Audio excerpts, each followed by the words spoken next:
Hello বন্ধুরা, মম and sons blog থেকে আমি অর্ঘ্যদীপের মা তোমাদের একটা নতুন ব্লগে আবার আসলাম। আজকে বন্ধুরা তারকেশ্বর যাচ্ছি। তোমরা কেমন আছো বন্ধুরা? তোমাদের কাকু প্রত্যেক বৈশাখ মাসে একটু তারকেশ্বর যায়।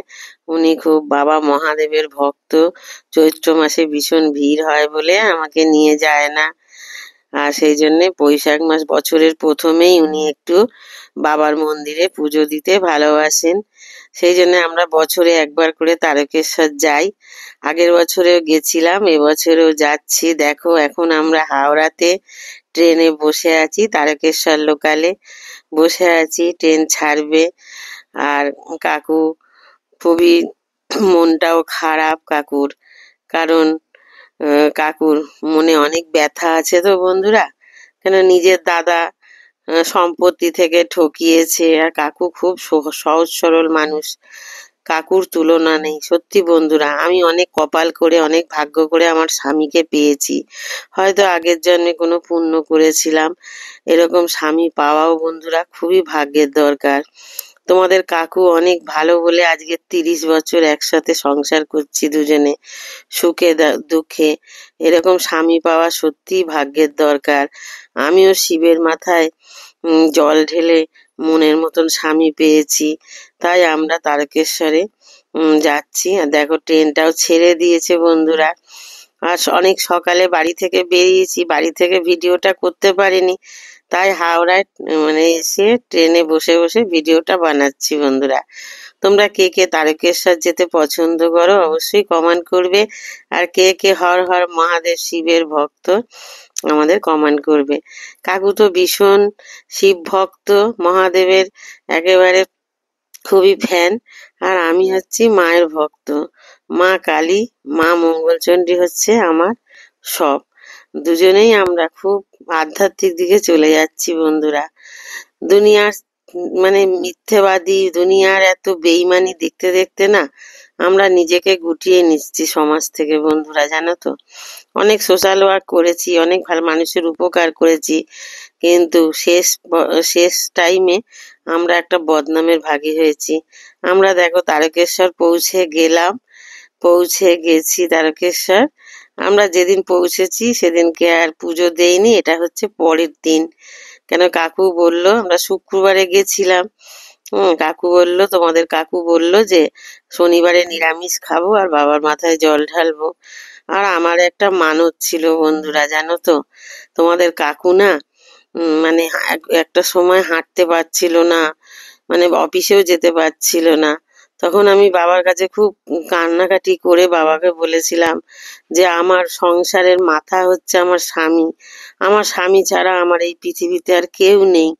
বাবা, তুমি আমার স্বামীকে পা ঠিক করে দাও যাতে ও অফিসে যেতে পারে, কাজকর্ম করতে পারে। তারপরে আমি মানসিক করেছিলাম। তারপর আমার একটা মানতও ছিল যে আমি বাঁকে করে জল নিয়ে বাবার মাথায় ঢালবো। সেই জন্যে গেলাম। দেখো কাকু আমাকে কত ভালোবাসে বন্ধুরা। খুব পিছল তো দুধ পুকুরটা, তাই জন্যে কাকু আমাকে ধরে ধরে নাবাচ্ছে। সত্যি বন্ধুরা, আমি বাবার বাড়িতে বাবার আদর যেমন পরিপূর্ণ পেয়েছি, বিয়ের পরে আমি স্বামীর আদর পরিপূর্ণ পেয়েছি। আমার কোনোদিন কষ্ট হয়নি। অনেক মেয়েরা বলে যে বাবার বাড়িতে কত কষ্ট পেতে হয়, বাবা কত কষ্ট দেয় বা স্বামী কত কষ্ট দেয়। একদিক দিয়ে আমি খুব ভাগ্যবতী। হ্যাঁ, একেবারে সব সময় খুব আদরে যত্নে রাখে। হয়তো অনেক টাকা পয়সা নেই আমার স্বামীর, কিন্তু আমার স্বামীর মনটা অনেক ভালো, জানো তো। আমাকে ভীষণ ভালোবাসে। অনেক সুন্দরী মেয়েরাও দেখেছি যে স্বামীর ভালোবাসা থেকে বঞ্চিত, কিন্তু যতটুকু ভালোবাসা আমার স্বামী আমাকে দেয়, আমাকে খুবই ভালোবাসে, খুবই যত্ন করে। আমি যদি তোমাদেরকে বলি মিথ্যে কথা, আমার বেইমানি করা হবে। কাকু ডুব মেরে চান করলো, আমাকে তো নাবতেই দিল না, ভীষণ পিছল। তোমরা যারা তারকেশ্বরে এর মধ্যে গেছো নিশ্চয়ই জানো যে দুধ পুকুরটা ভীষণ পিছল। তাই কাকু, আমি ভাবলাম যে নেবে ডুব দেবো, কিন্তু তোমাদের কাকু আমাকে নাবতেই দিল না। বললো তুমি এখানে বসে বসে চান করো। খুব বকা দিচ্ছে, বলছে তোমার পেটে বড় অপারেশন, তুমি একটা অসুস্থ মানুষ, তোমার যদি হাত পা ভেঙে যায়, পড়ে যাও, তখন কি হবে? সেই জন্য কাকু আমাকে বকাবকি করলো বলে আমি ওইখানে সিঁড়িতে বসে বসে একটু স্নান করলাম, মাথাটা একটু ঠেকিয়ে ডুব দেওয়ার মতন করে। আর দেখো, আমার তো মানত ছিল কাকুর জন্যে, যে কাকুর পা সুস্থ হয়ে গেলে আমি বাবার ওখানে পুজো দেবো। আর বাবার ওখানে আমি যা মনস্কামনা করি পূর্ণ হয় আমার, জানো তো বন্ধুরা। তাই আমি বাঁক নিয়ে বাবার মাথায় জল ঢালতে গেলাম। আমার মানসিক ছিল, ভাবছিলাম যে কিভাবে দেবো। হ্যাঁ, তা দেখলাম যে বাবার দয়ায় আমি ঠিক পুজো দিতে পারলাম। আর ভেতরে তো জানো অ্যালাউ নেই, অর্ঘ্যদীপ তো ভিডিও করছে বলে খুব বকাবকি করছে ওখানে সবাই। অর্ঘ্যদীপকে ফটোই তুলতে দিচ্ছে না, জানো বন্ধুরা। যেটুকু ভিডিও করেছি তোমাদের জন্য অনেক কষ্টে লুকিয়ে লুকিয়ে ভিডিও করেছি আমরা। আমাদের তো মন্দিরের ভেতরে ঢোকার তো নিষেধ, বাবার মন্দিরের ভেতরে তো ফটো তোলা নিষেধ। ওই বাইরে থেকেই যেটুকু পারলাম তোমাদের সঙ্গে শেয়ার করলাম বন্ধুরা। আর বাবার ওখানে তো পুজো দিলাম, কাকুর মানসিক ছিল কাকুর জন্যে। আর তাই জন্যে পুজো টুজো দেয়া হয়ে গেল। এইবারে আমরা একটুখানি মোমবাতি ধূপকাঠি জ্বালিয়ে বাবাকে একটু আরতি করব। দুই স্বামী স্ত্রী আমরা সবসময় পুজো আশ্রা আমরা একসাথে করি। এবারে একটা বাচ্চা পয়সা চাইছে, কাকু বললো পুজো দিয়ে নেই বাবা, তারপর দেব। হুম, এরকম। না, আমি কাকুর সাথে সাথে এখন ধূপকাঠি মোমবাতি জ্বালাচ্ছি, অনেকেই জ্বালাচ্ছে। আর চৈত্র মাসে প্রচন্ড ভিড় হয় বন্ধুরা, জানো তো। শ্রাবণ মাসে আর চৈত্র মাসে, বৈশাখ মাসে ভিড়টা কম হয়। আর কাকু বলে যতদিন আমি বাঁচবো আমি বছরের প্রথমেই বাবার ওখানে পুজো দেবো, বাবার মন্দিরে। কাকু একটু আধ্যাত্মিক দিকে আছে, মানে সবসময় কাকু একটু ঠাকুর দেবতা নিয়ে থাকতে ভালোবাসেন তোমাদের কাকু। আর আমি ওর সঙ্গে থাকতে থাকতে ওর মতনই হয়ে গেছি, জানো তো। হ্যাঁ, তাই জন্য দেখো না, পুজো করছি স্নান সেরে, বাবার মাথায় জল ঢেলে এখন আমি যার বাবার কাছে বসে বসে অনেক কাঁদছি, যে আমার মনে কি আছে, আমার মন কত সরল বাবা, তুমি তো জানো অন্তর্যামী। মানুষ আমাকে কত বদনাম দেয়, কত উল্টোপাল্টা কথা বলে, কত বাজে মন্তব্য করে আমাকে নিয়ে, কত আমাকে নির্যাতন করে মানুষে। তুমি বিচার করো, বাবার কাছে সমস্ত বিচার দিয়ে এসছি ভালো মন্দের। আমি বাবাকেই মানি, বাবা, আমি জানি আমার বিপদে আপদে ঈশ্বর ছাড়া কেউ নেই। ঢিল বাজছে, আবার কি মনস্কামনা করে কাকু ঢিল বাজছে, আমি বসে আছি, কাকু ঢিল বাজছে। হয়তো ছেলের জন্য, হয়তো বা কোনো কিছু সংসারের মঙ্গলের জন্যে। সেটা কাকু আমাকেও বলেনি, কাকু গোপন রেখেছে। কাকু খুব মানে চাপা স্বভাবের, জানো তো। অনেক কিছু কথাই আমাকে বলে না, পরে যখন আমি জানি বলে না তুমি চিন্তা করবে, সেই জন্য অনেক কিছু কথা আমার কাছে গোপন রাখে। আর এখানে কাকুর ঢিল বাঁধা হয়ে গেল। এখন আমরা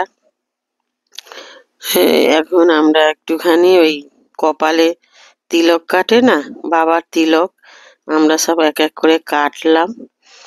আমি, অর্ঘ্যদীপ ও তোমাদের কাকু আমাদের কপালে তিলক পরিয়ে দিল, বাবার তিলক। এখানে আবার তিলক পরতে 10 টাকা করে নেয়, জানো তো। তাও কাকু টান টান করে তিলক পরলাম আমরা। এখন আমরা বাবার এখানে এসে সমস্ত দুঃখ কষ্ট সবকিছু বাবার পায়ে ধরে দিলাম। আর এখানে জানো তো, এই হোটেলে না কি সুন্দর সুন্দর ঠাকুরের ছবি আছে, জানো তো। আমরা যে হোটেলটায় থাকি সেখানে বজরংবলী মন্দির, আর এখানে মানে হোটেলটা ভীষণ সুন্দর। আর কাকু প্রত্যেক বছর যায় বলে ওখানকার স্টাফেরাও কাকুকে ভীষণ চিনে গেছে। আর আমরা গেলে না ওই স্টাফেরা ভীষণ আনন্দ পায়। আর এখানে দেখো কি সুন্দর সুন্দর সব ছবি আছে, সব বিভিন্ন ঠাকুরের, জগন্নাথ দেবের ছবি, মা রক্ষাকালী মায়ের ছবি, তারপর শ্রী রামের ছবি, মানে অনেক সব দেয়ালে দেয়ালে রাধা কৃষ্ণের ছবি, সমস্ত ছবি এখানে আছে বন্ধুরা, জানো তো। আর ভীষণ ভালো লাগে এই মানে এই মন্দিরের মতন এই হোটেলটা থাকতে না আমাদের ভীষণ ভালো লাগে।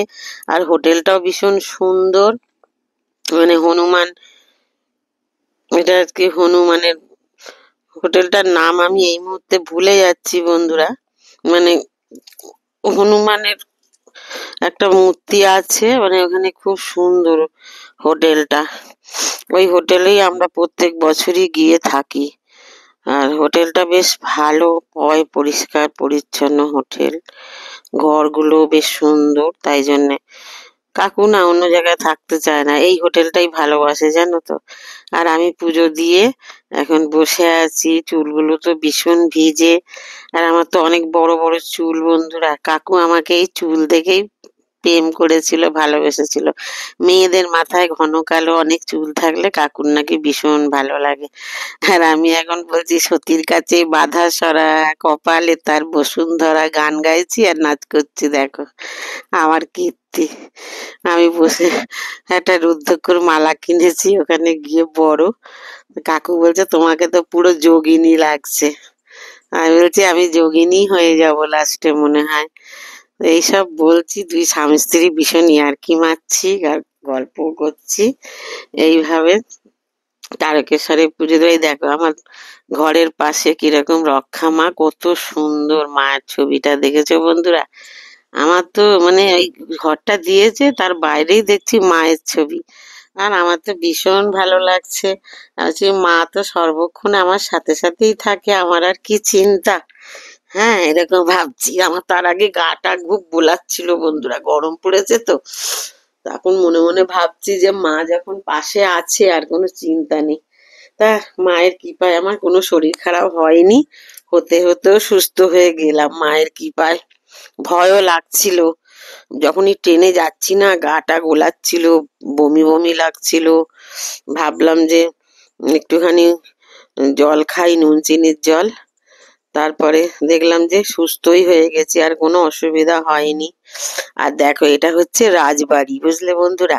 এটা তারকেশ্বরের রাজবাড়ি, জানো তো।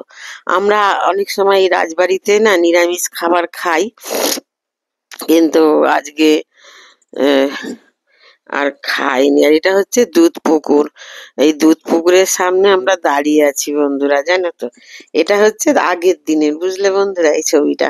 মানে গেছিলাম, গিয়ে সেদিন আর পুজো দেইনি তো, তাই দুধ পুকুরটা দেখছিলাম। আমি, অর্ঘ্যদি, ওর বাবা দেখতো তখন।